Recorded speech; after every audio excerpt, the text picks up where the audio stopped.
You're listening to Who's Hot, the UKOCR podcast where Wil Chung, along with elite racers Becky, Neal, Chris Shipley, and the occasional special guest, discuss the UKOCR series and other important races in the OCR calendar to find out who's hot.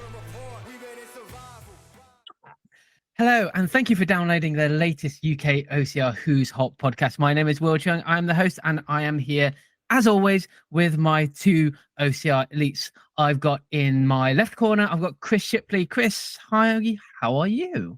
I'm on the right corner on my screen, so I'm doing all right. How are you? How are you, Becky? Yeah. Everyone okay? Hello, Yes. Good, thank you.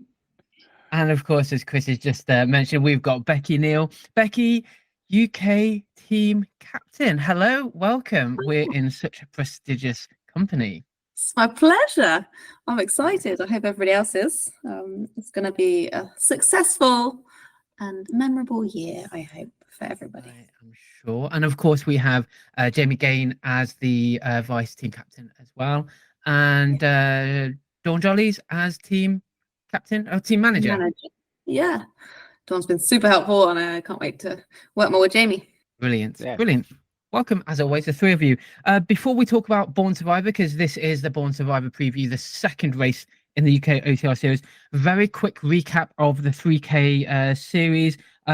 This was at Rumble Fitness last week. Tamar Barkley in first place, Charlotte Duhani in second place, Libby Joyce in third. And then in the men's, we have Finley Greenleaf, Darren Martin in second place, and our very own Chris Shipley in third place.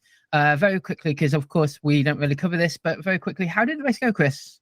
Yeah, it was pretty good. Yeah, it was nice and short. It was a very exciting race put on by Rumble. The women's race was incredible. The men's race was incredible. I think there's some footage online somewhere, and there's a bit more of an in-depth thing on Accountability Corner. But yeah, all the facts are here. Brilliant. Now I saw some of those videos, and oh my god, that's amazing, especially the finish of you three as well. The next 3K in the 3K OCR series is at Obstacle Gym on the 22nd of June. Go get your tickets. So as I've just mentioned, we are here for the Born Survivor preview, second race in the UK OCR series. It's going to be next week, 27th of April. Up north, up my way, Macclesfield, Cheshire, just off the M6. Born Survivor, guys, how much do you know about Born Survivor? It had a bit of hiatus last year, started with us in 2022. Any thoughts, and how much do you guys know? Actually, we was talking about this just before we started. Chris? Well, I know it used to be in the Mudstacle League. I know that it's been around for a little while. What did the date say? We did 2012. Well, earlier than that, probably. 2015, it was part of a lot of the stuff going on in Mudstacle, and I think 2017, some familiar names, I think, from when I started racing won it. So Jason Burgess and Dominique Searle won it in 2017. Yeah, Jason Brunnock's had a few podiums there as well. And a few battles as well. Apparently a nice classic obstacle course race with classic obstacles. Not so much on the technical side, but muddy and challenging by all accounts. Yeah, I definitely. It's there on the old school. So over 10 kilometers, the elite race, or all the races over 10 kilometers, it is muddy. I've done it a couple of times now. It is muddy. It's cross country. Not very undulating, but there are some hills, especially right at the beginning, just to get your heart pumping. But I think, Chris, you've nailed it. It's old school, so lots of crawling, lots of getting over walls, lots of mud, and actually, it's a really popular race up here. There's probably going to be 2,000-3,000 at least running over here, Capesthorne Hall, and then they have another race over in Lancashire later on in the year. That's awesome. It's really good to see that like grassroots is still going strong, and that we can have sort of competitive at the same place, and make sure that we got the well-rounded UK OCR series, test ourselves across those classic OCR formats. Yeah, that's right. It's like one of the go on. Oh well, I'll go on. It's like one of them races that we need in the sort of series, because it's going to have. It's not technical obstacles, it's kind of on the mandatory obstacles, things that you can get over without having like that many marshals there to really sort of keep an eye on everyone. It's all manageable stuff. But looking at the map and that, it's like 30 odd obstacles. So that's like quite obstacle heavy, even though that they are a bit more simpler than our regular technical obstacles that we see in our other races. That's a mouthful. More simpler is the problem there. More simple. I think that you're absolutely right there, and they're not technical obstacles. I think because there's so many of them as well, especially a lot of crawling, a lot of jumping over walls and inverse walls and things. Actually, you're going to get tired, and I think it's not it. I think for those that know the series, it's a similar race to a Total Warrior, but I do think it's going to be much more tiring and less of a foot race per se, as it were, because I think if we all agree, Total Warrior is just about putting your foot down and getting through it. There's a lot more mud here, and especially with the weather we've had up here very recently, it's going to be a very muddy course. I'm sure you guys have seen some of the videos on YouTube, you've seen some of these photos. There are some parts that get really, really muddy, and you're wading through thick mud as well. So it's not just about speed on this one. I've seen a really useful video from Wil Chung Ah, in 2022. we know him. All obstacles, if you want to get a feel for it. So you don't have to plug yourself. But I like on the website how they've kind of separated it into mud rated and tough rated and commando rated. So there's sort of like levels to it as well, but without it being like mega tricky or like technical. And so like the mud rated ones are about, you know, getting in and out of the mud and the cargo nets and stuff, and then the tough rated ones is about like going over something or pulling yourself up a hill or balancing on something. Then there's commando rated, which are like the next level, so the rings and the traverse wall and like the going over the high beams and things. So like there's still levels to it, and like you say, it's going to be tiring. Yeah, we all know how hard it is to sort of put on a bit of a run when you've got a lot of things in front of you, especially these sort of mandatory obstacles. We've talked about it before on other podcasts and on this podcast as well, just how difficult it is to get up to speed and then get over things quickly. And, you know, it's going to make a race because there's going to be people there who can really, really make a move on these sort of obstacles that challenge people in different ways. There was another race that used to be sort of similar, Forest Warrior. I remember Forest Warrior. We had most of the obstacles condensed at the very end of the race, so it was like a trail race and then suddenly a short course race, and that was, you know, less. I mean, the finish was exciting, but not really if you just were really separated out. So it was. But I think this will be harder, like you say, because you've got to do those intervals, slow down, speed up. And I think the people who are more agile and better at getting down on their knees and then back up again and just throwing their body, stop smiling, it will be the best at it.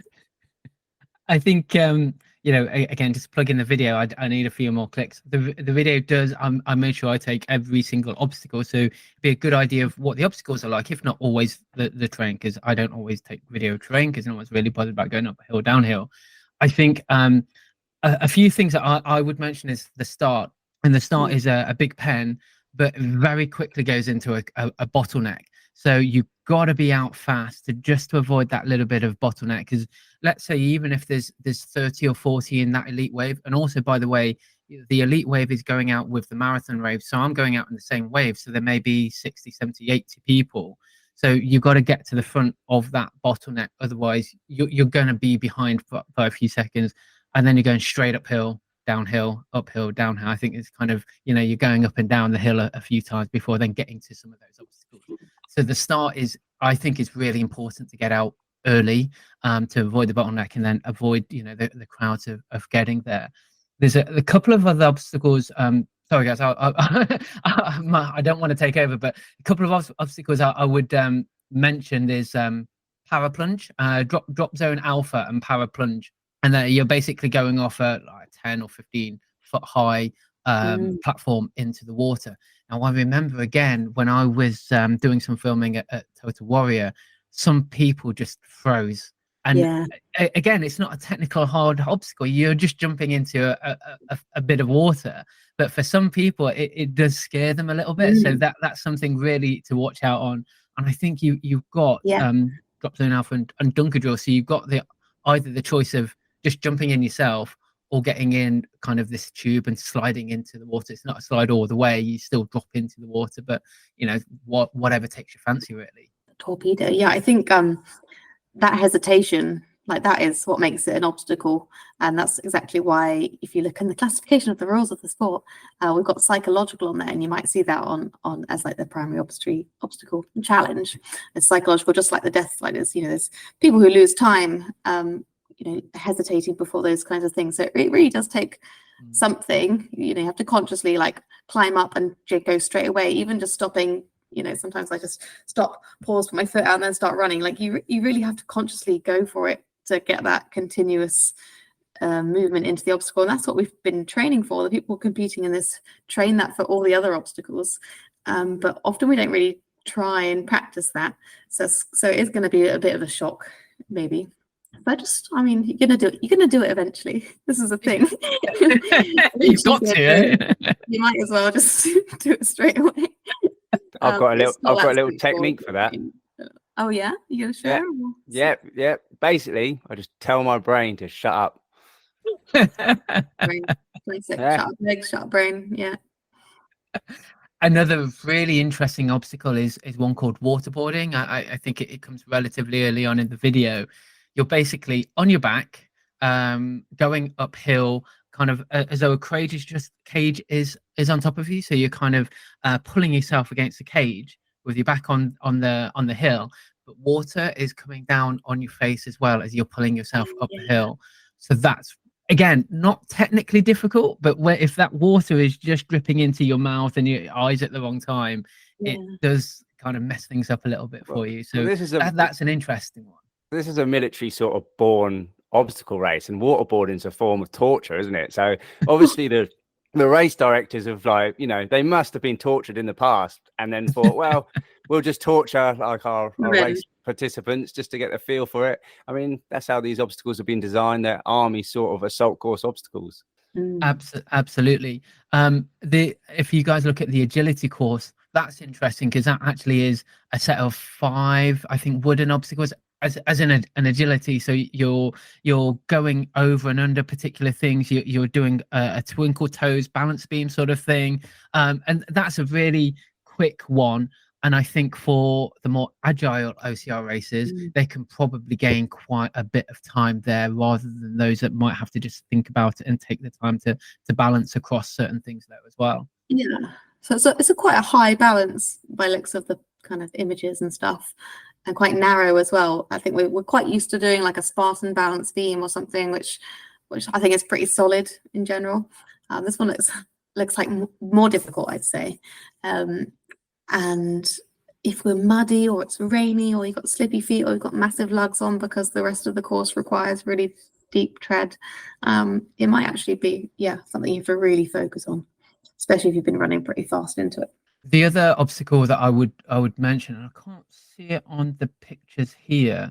Oh, there it is, fire pits, and it's in the mud rated guys, and it's a bit like a cage crawl. Tough mud is cage crawl, but it's a mud bath, absolute mud bath, and that was the other thing that caught me out. Again, you can probably see it in the video. I step in and I'm almost, the water and the mud is almost over my head. I was like, whoa. So that's an interesting one. Of course, for the early wave, for the elite wave, that's going to be water rather than muddy, but it's much deeper than you would expect, and it's actually much more claustrophobic than tough mud cage crawl is. How tall are you, Will? 5'6".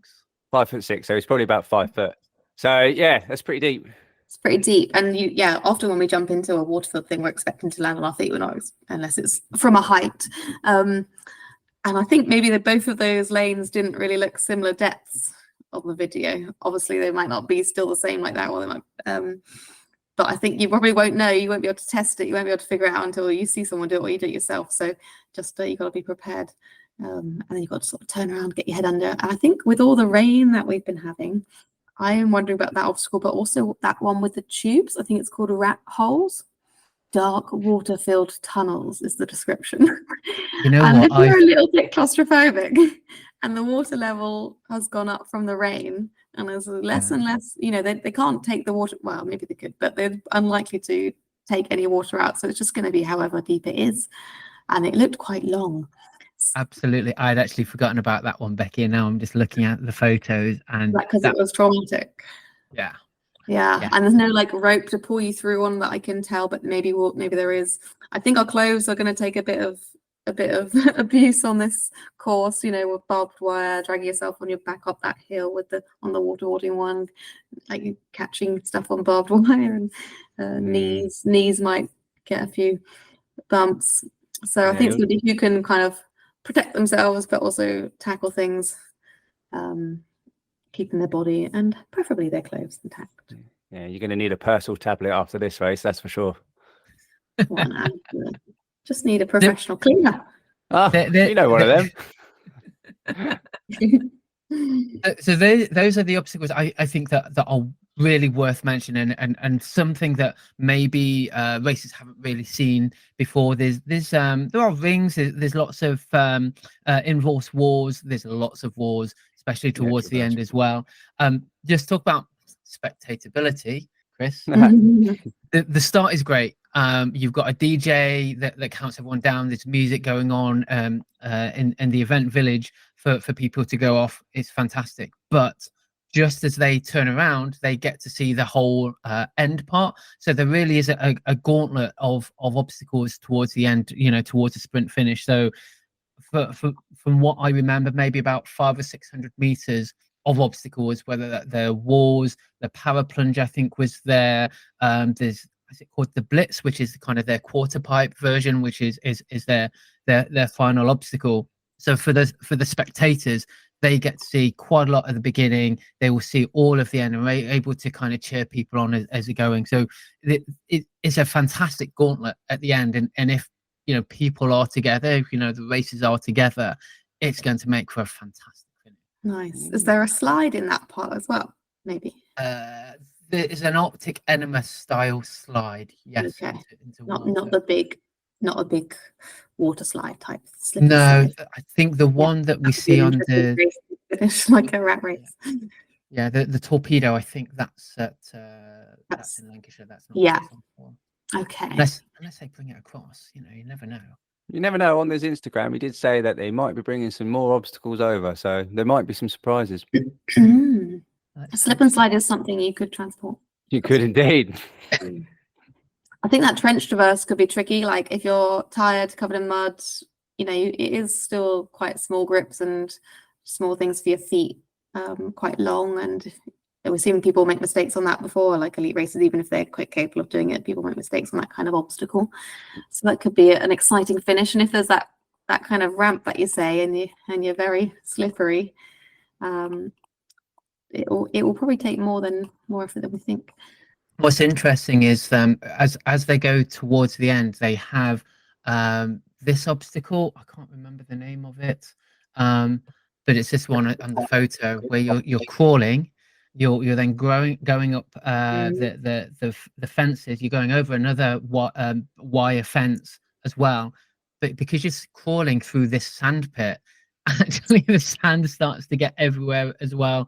So again, it's these little things that I think they really have thought about, that yes, because it does come from military background, and I think you're right, there is an element of torture here, but they make you crawl through a crap load of sand whilst you're wet, just to get it all itchy and up in the places that you don't really want to get it to. And this is towards the end, so you get it washed off, but it's another thing that is just there to annoy the hell out of you. It's great. What's worse, Spartan stinging nettles or crawling in grit? Grit or sand? It's a difference. All right. Sand. Sand is the worst thing known to man. Grit's worse than up there with electrocution. Oh my god! I just ran on the beach. You're disgusting. You're sick. You're mad. Look, we've just practiced in a Lula. We'd be okay crawling through the sand in this race. If there's any form of torture that like the military need to do, it would be sand torture. I reckon if someone put me in a sand basket or a sand pit or whatever, I'd spill the beans on everything. I'll give away government secrets. I'll tell the world everything. I'll bear that in mind. Yeah, I'll never be a secret agent. Or would I? Let's talk about the winners, because Born Survivor is sponsored by Innovate, and I do believe for the elite races there is going to be a first, second, third prize. Trying to find out exactly what they're going to be. I mean, any sort of prize from Innovate is going to be good. They're a really, really reputable brand, and it's good. They used to have some obstacle sponsorships back in the day, and it's really good to see them back in OCR. And hopefully, having one race means that they may spread out into a few others. Yeah, they love OCR, and like Ida and Leon are sponsored by them. I actually got money when I did the toughest series to go and do it from them. And so they have actually, and they've had a few other UK athletes before that. So that they definitely are excited by this. I reckon they'd give vouchers, but I don't know. They are a UK-based brand as well, aren't they? So yeah, they built a whole. I am trying to find out. It does say just prizes for first, second, third, but yeah, are they based Lake District? Aren't they? Yeah, they built I remember when they were building the headquarters there. I think they were going to have like a bakery or something, but I haven't actually been back. A bakery.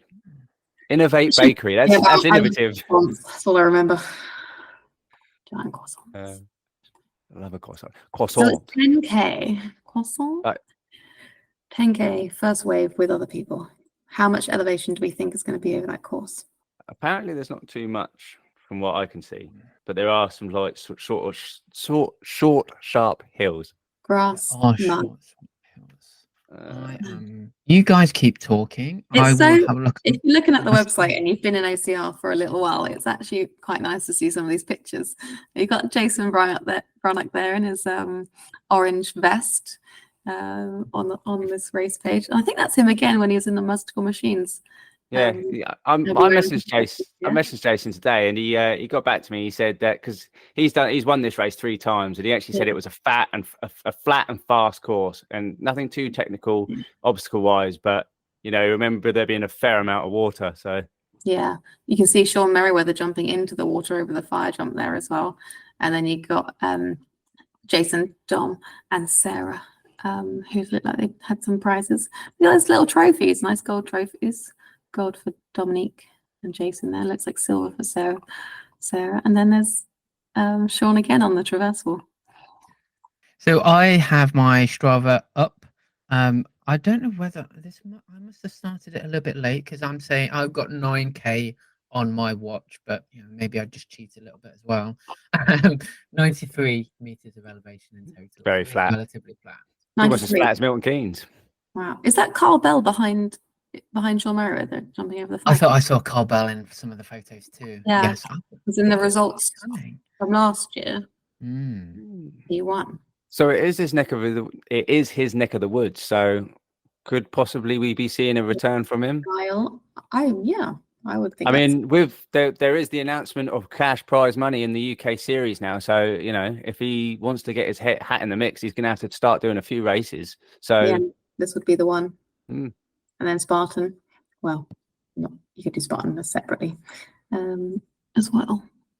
But of course, if you win, you get free race entries too. So it's a good way to get more into the sport. If you can just. So let's look at do you have the list of last year's winners there, Becky? I've got. Yeah, underneath the you can, if everyone wants to look, you can go onto the 10K Elite Squadron race page, and then at the bottom there's the latest results. So Carl Bell won 47 minutes 12 seconds. Then Gavin Hogarth 47 minutes 52 seconds. That's not actually that far behind.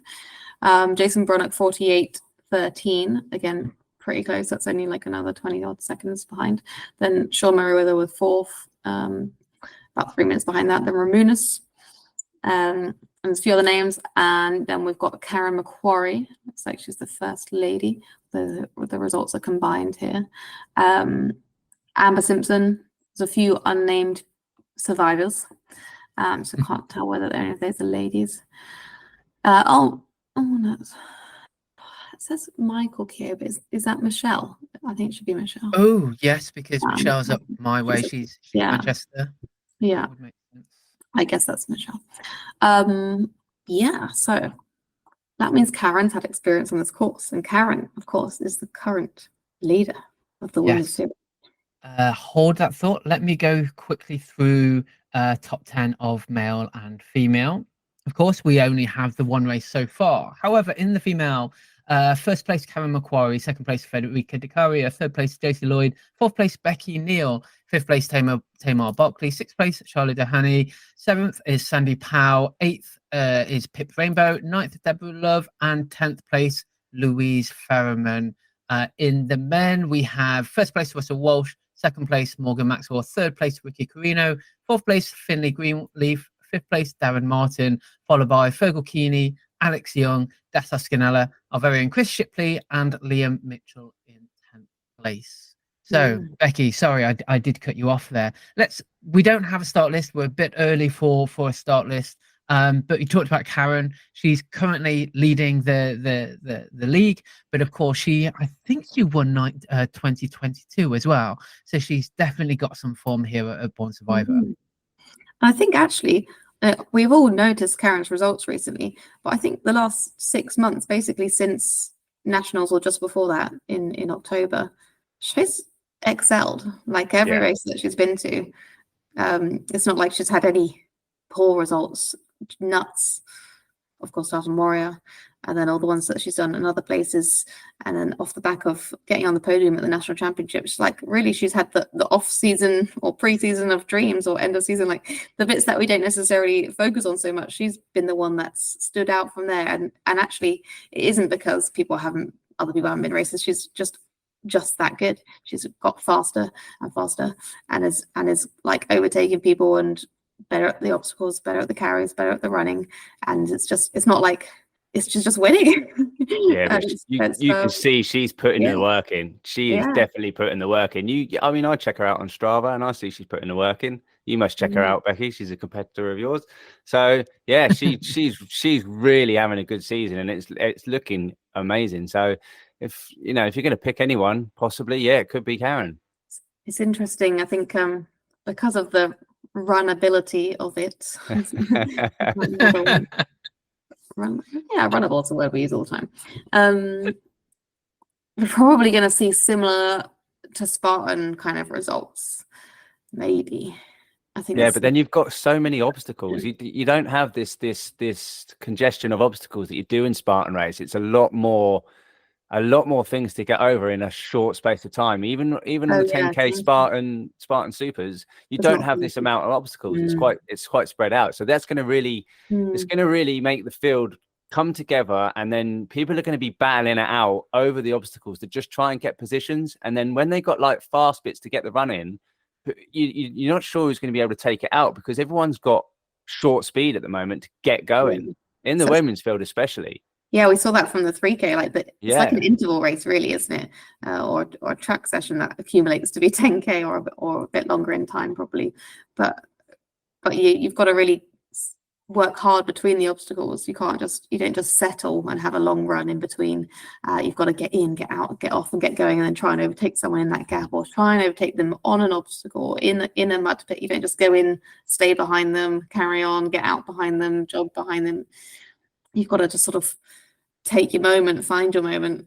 Yeah, but the people who are working on, going over them obstacles quite a lot, they're the ones who aren't necessarily going to be feeling like they're going to be surging. They're just going to be creeping past people. Well, yeah, I saw Fede doing her agility training at the PT barn, and I feel like Pip's pretty good at that kind of stuff as well. Very smooth in and out. And then there's people who just don't care about their body, just throw themselves at things. Who will take time out that way. And I think that's going to be the interesting thing. One, it's a little bit longer than Tartan Warrior. Lots of obstacles. I think there's going to be a bit more endurance in this. I think there's not necessarily strength in the same way, but endurance of strength, because there's a lot of crawling, there's a lot of getting over walls. So it's that foot speed, but have they got that endurance of that crawling and using your arms in slightly different ways rather than the more technical obstacles. So we've talked about Karen. Who else do we think may be going and kind of up there? I can imagine Josie's probably going to turn up, isn't she? This is her neck of the woods. She's a fast runner. It's her type of race. She could definitely make a damage on the women's field. Yeah, she's definitely got the speed. I think her and Fede are pretty similar in terms of they would maybe run together, and Karen is in the mix there as well. So I think if they're within sight of each other, and some of this looks like pretty open runnable fields. There's a few bits in the woodland where maybe you lose sight of people, but if they can see each other, I think none of them will hold back. Like they push themselves, like Fede, I guess, to a high heart rate. I've said it before, and that's what makes it exciting, and that's what makes all the distance races exciting, like the 3K, because people are working hard for the win. They should be highly motivated. But we haven't seen there's people who didn't come to Tartan Warrior. Libby Joyce, for example, doesn't have any points yet. She'll be hopefully keen for a good run out. And I don't know, it's relatively close for her, isn't it? It's straight up the M6. Yeah, she's Andrea, I don't know whether she's running, but this might be one that she's good at just doing as fast as she can. Same with Rachel Decker as well. She seems to be doing a lot of training as well. Yeah. And this would be her type of race, really fast, lots of things to get over. She's looking super strong at the moment as well. She's very strong too. Yeah.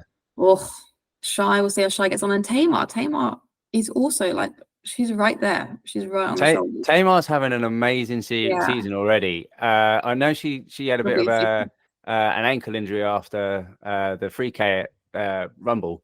So, but she's been doing stuff. So I don't think it's really made much of an impact on her. Yeah, I think she managed to get like a very focused period of training where she wasn't working so much, and she's really got so much obstacle practice whilst running. Like she doesn't do things in isolation; she does them within the training session, a bit like through OCR long runs, which I had the privilege of joining in recently, kind of. So she'll be quite efficient in and out of things, I reckon. It's just a shame this race hasn't got the technical sort of obstacles that's going to really make her excel.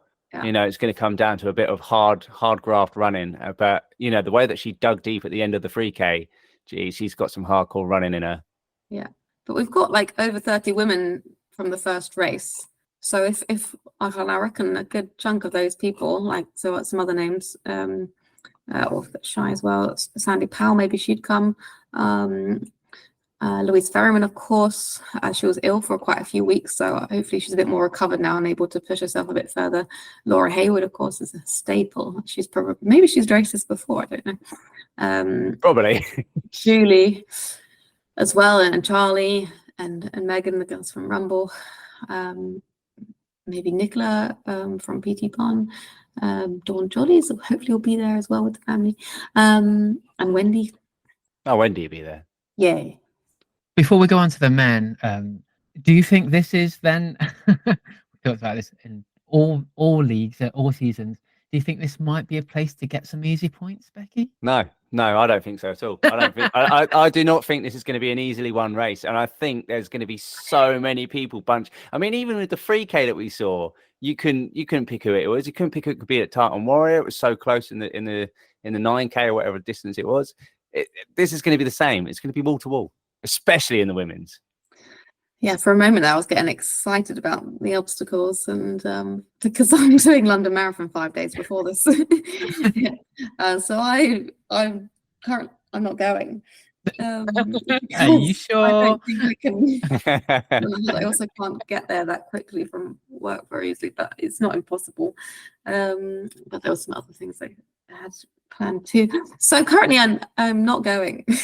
Currently, that'll be a hard run that close. I remember running the marathon the first time, and I want to go faster than that, obviously. Trying to get a PB. This is actually a weird kind of time warp, because I don't know my time, but when people listen on Monday, they will know my time, or they'll maybe if they're interested. But no one really cares except for me, obviously.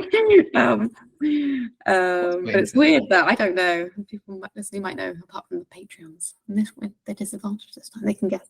But I remember last time I did it, it was Spartan Euros, like the Saturday after, and I remember waking up thinking, I'm so glad I'm not racing, because it's really hard to remember how your legs felt. But I remember thinking how could I possibly race? Because I was in a lot of fatigue and pain.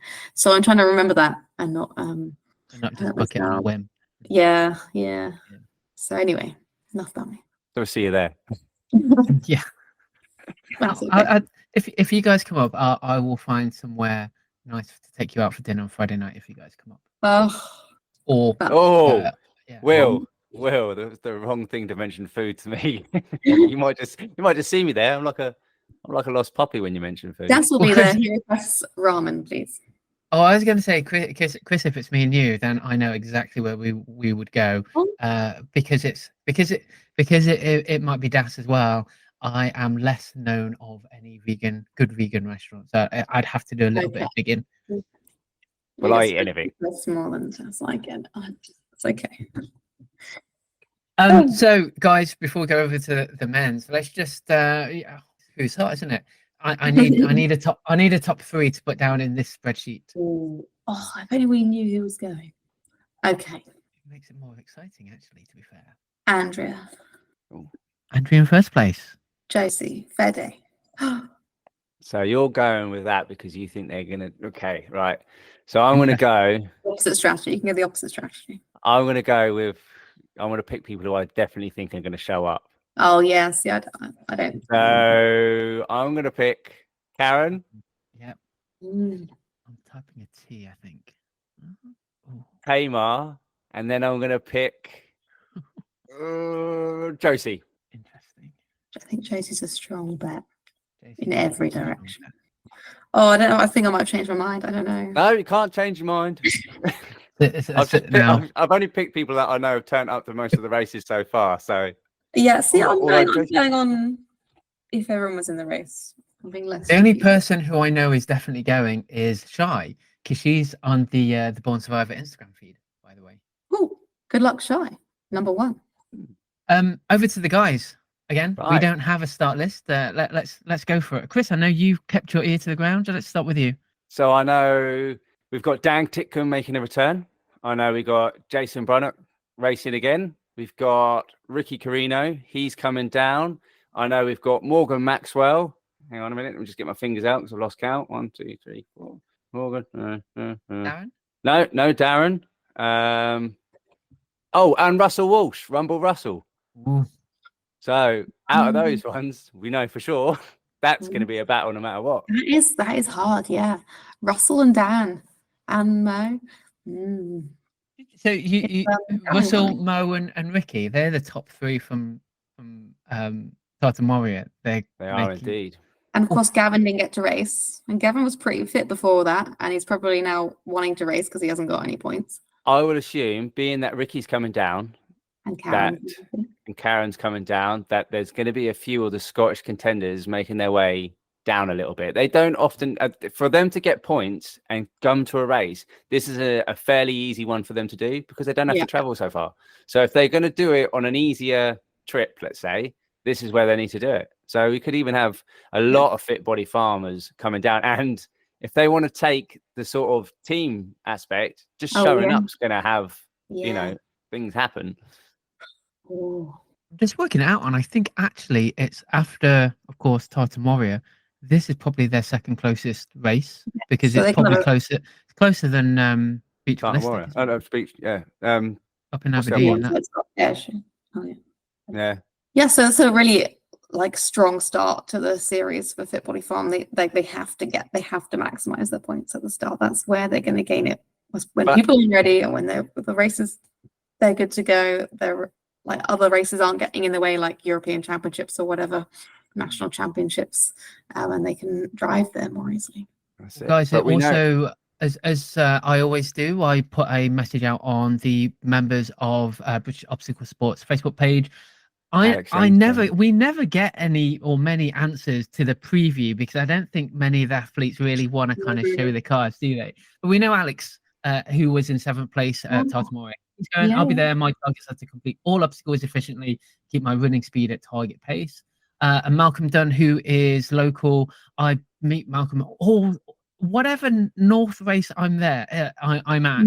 He always seems to be there as well. So Malcolm Dunn, who's in the Masters, see there. I always attend these as they're on my local events. There you go. And I'm a veteran and just love the event. So those are the only 2 that responded. I put something on Instagram. I didn't get any responses.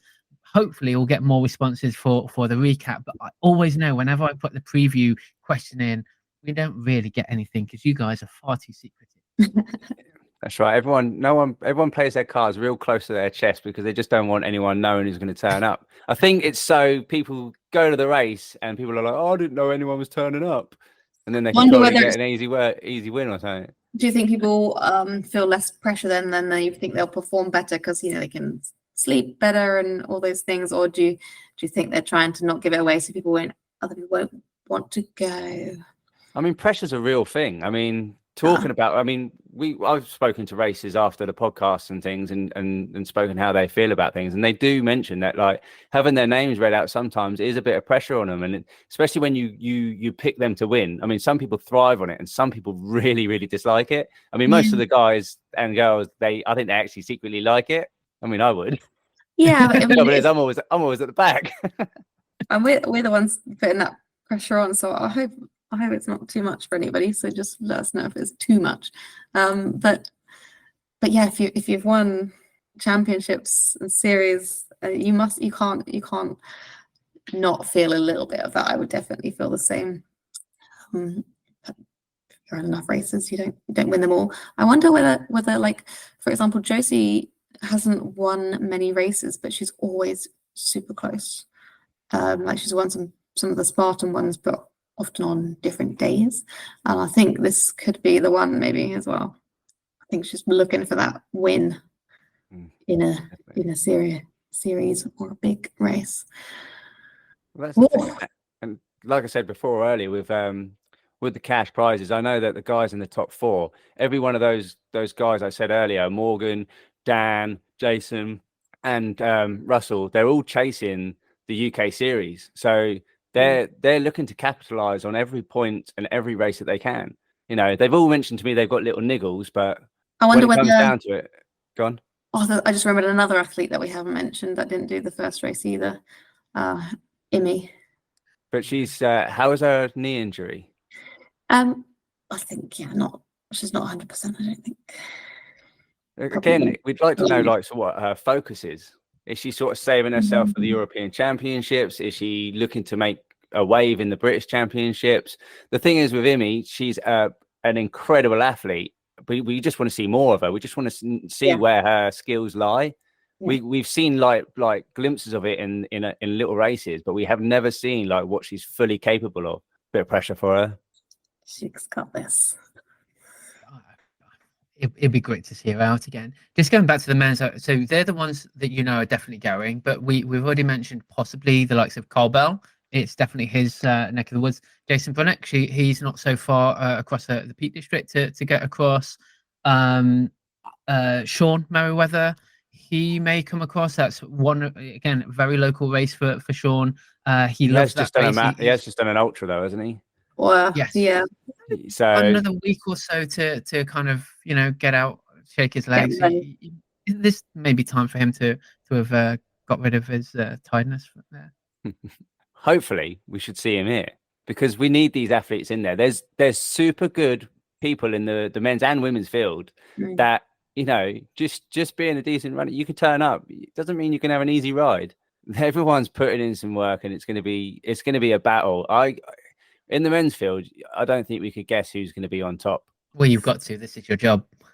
Well, is Finley racing? Like it's 10K, and Finley's not racing. He's not allowed to. Oh right.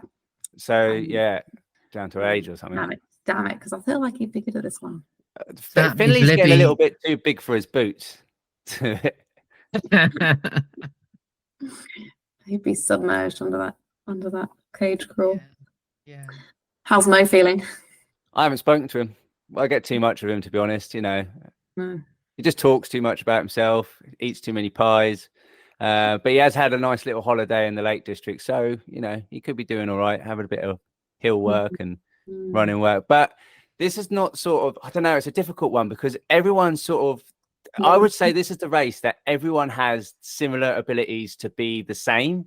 I don't think this has any abilities that anyone's going to excel at. Everyone's got the same strengths on this one. It's agility, hard running, not quick running. It's difficult. So it's going to come down to who wants it the most. Yeah, someone with the speed and the want.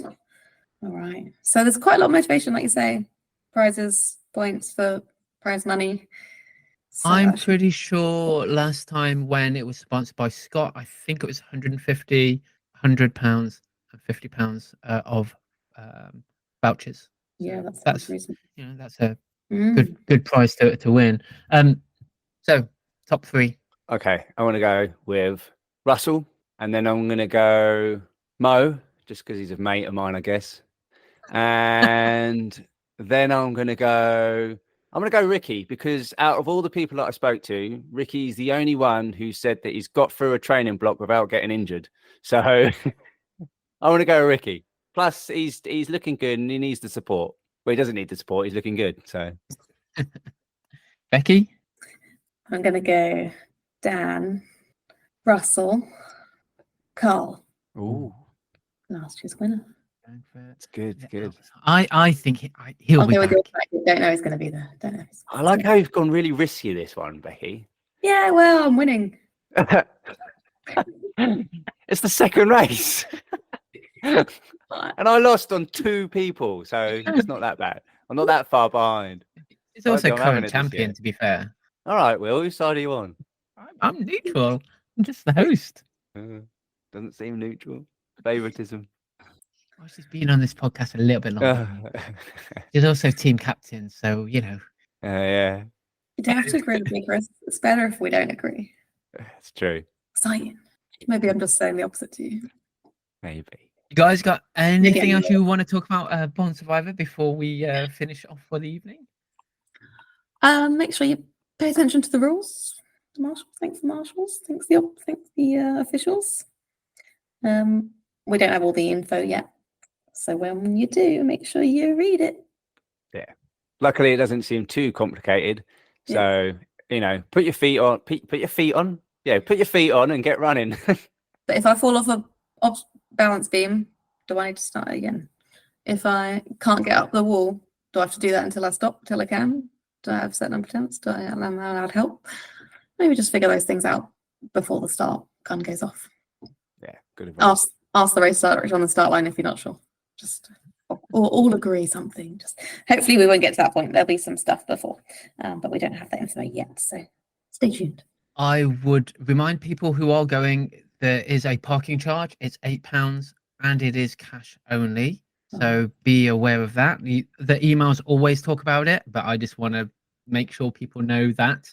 And I think my tip is just be wary of the start. There is going to be a bottleneck, so get out early and get in front of that little bit of crowd. And that would be my tip. We'll see who wants it right there. Oh yeah, I like that. Cool, guys. Thank you very much. If you haven't already got your tickets, they are still available for that elite wave. Go to born-survivor.com. Price tickets have now gone up a little bit more, £90 plus £5 fee. 27th of April, so that's a week on Saturday. Guys, thank you very much for your time. You can follow Born Survivor on Instagram at Born Survivor UK. You can follow Becky Neal, team captain at the Runner Bean UK, and also Chris Shipley, 3rd place in 3K. Well done, Chris. Obstacle race dude. Of course, our thanks, as always, to British Obstacle Sports. You can find them on Instagram at British Obstacle Sports. And if you haven't already, you should be following UKOCR on all the channels at UKOCR. So that's it from me. Thank you very much to Becky. Thanks to Chris. This has been the Born Survivor preview, and we will see you in the next one. Bye. Bye. Cheerio. Ain't no glory for the faint of heart. We all stars, win or lose, we don't play the part. And when the going getting tough, I get. Oh, we're recording now then. We are now. Hello and welcome to the latest Who's Hot UK OCR podcast. My name is Wil Chung and I am here as always with my 2 UK. Nailed it. Hello and welcome